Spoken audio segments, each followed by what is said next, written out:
যুক্তরাষ্ট্র এই মুহূর্তে কোনো ঘাঁটির পরিকল্পনা করছে কিনা এরকম ডেফিনিটিভ কোনো তথ্য আমার কাছে নেই। যখন তারা প্যাসিফিক ভিত্তিক স্ট্র্যাটেজি থেকে সরে ইন্দো প্যাসিফিক স্ট্র্যাটেজিতে গেছে, এবং ইন্দো প্যাসিফিক স্ট্র্যাটেজিতে শুধু তারা কিন্তু যায় নাই, আরও অনেক অন্যান্য দেশও গেছে, এবং তাদের প্রত্যেকেরই হয়তো ঠিক একই নয়, কিন্তু কাছাকাছি কিছু কিন্তু প্রত্যেকেই একটা স্ট্র্যাটেজি নির্ধারণ করেছে। আমাদেরও একটা আউটলুক আছে, ভারতের আছে, ভারত তো কোঅপারেট করছে মার্কিন যুক্তরাষ্ট্রের সাথে। তবে যেটা আমরা জানি যে ভারতের নিজস্ব কিছু লক্ষ্য এখানে আছে, সেটা যে সবসময় মার্কিন যুক্তরাষ্ট্রের সাথে একেবারে একরকম হবেই এমনও কোনো কথা নেই।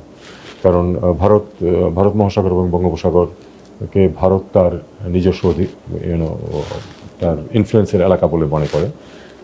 এক্ষেত্রে তারা মার্কিন যুক্তরাষ্ট্রের সাথে কীভাবে ইন্টারফেস করবে সেটা আমাদের বিষয় না, সেটা তাদের বিষয়। মার্কিন যুক্তরাষ্ট্রের অবশ্যই লক্ষ্য আছে যে ভারত মহাসাগর এবং বঙ্গোপসাগরও তাদের আধিপত্য আমি বলবো না, তাদের ইনফ্লুয়েন্স যেন বজায় থাকে, কারণ তাদেরও স্বার্থ আছে এখানে, তাদের স্ট্র্যাটেজিক স্বার্থ আছে।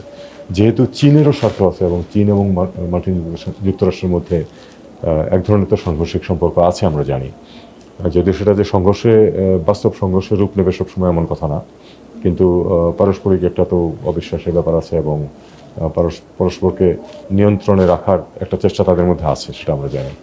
তো সেই হিসাবে বঙ্গোপসাগরে ভারতের যেমন আগ্রহ আছে, চীনের যেমন আগ্রহ আছে, মার্কিন যুক্তরাষ্ট্রেরও আছে।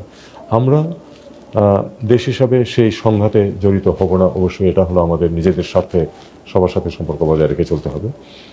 এর বাইরে তারা পারস্পরিক কোন আন্ডারস্ট্যান্ডিংয়ে আসবে, অথবা তারা কে কতটুকু এখানে তাদের ইনফ্লুয়েন্স বজায় রাখার চেষ্টা করবে, সেটা তাদের বিষয়।